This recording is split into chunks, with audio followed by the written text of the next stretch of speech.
Hey, Tree Ear, have you hungered well today? Crane Man called out as Tree Ear drew near the bridge. The well-fed of the village greeted each other politely by saying, "Have you eaten well today?" Tree Ear and his friend turned the greeting inside out for their own little joke.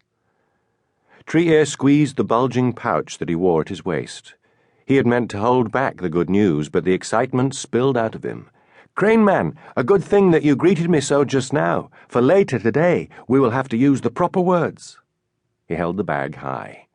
Tree Ear was delighted when Crane Man's eyes widened in surprise. He knew that Crane Man would guess at once. Only one thing could give a bag that kind of smooth fullness.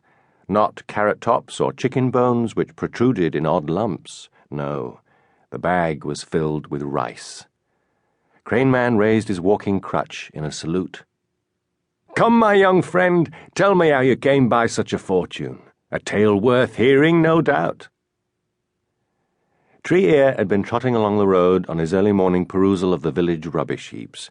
Ahead of him, a man carried a heavy load on a jiggy, an open-framed backpack made of branches. On the jiggy was a large woven straw container, the kind commonly used to carry rice. Tree Ear knew that the rice must be from last year's crop. In the fields surrounding the village, this season's rice had only just begun to grow. It would be many months before the rice was harvested and the poor allowed to glean the fallen grain from the bare fields. Only then would they taste the pure flavor of rice and feel its solid goodness in their bellies. Just looking at the straw box made water rush into Tree Ear's mouth. The man had paused in the road and hoisted the wooden jiggy higher on his back, shifting the cumbersome weight. As Tree Ear stared, rice began to trickle out of a hole in the straw box. The trickle thickened and became a stream. Oblivious, the man continued on his way. For a few short moments, Tree Ear's thoughts wrestled with one another. "Tell him, quickly, before he loses too much rice." "No, don't say anything. You will be able to pick up the fallen rice after he rounds the bend." Tree Ear made his decision. He waited until the man had reached the bend in the road, then ran to catch him. "Honourable sir," Tree Ear said, panting and bowing, "as I walked behind you, I noticed that you are marking your path with rice." The farmer turned and saw the trail of rice. A well-built man, with a broad, sun-tanned face, he pushed his straw hat back, scratched his head, and laughed ruefully. "Impatience," said the farmer. "I should have had this container woven with a double wall, but it would have taken more time. Now I pay for not waiting a bit longer." He struggled out of the jiggy's straps and inspected the container. He prodded the straw to close the gap, but to no avail, so he threw his arms up in mock despair. Tree Ear grinned. He liked the farmer's easy-going nature. "Fetch me a few leaves, boy," said the farmer. Tree Ear complied, and the man stuffed them into the container as a temporary patch. The farmer squatted to don the jiggy. As he started walking, he called over his shoulder, "Good deserves good, urchin. The rice on the ground is yours, if you can be troubled to gather it." "Many thanks, kind sir," Tree Ear bowed, very pleased with himself.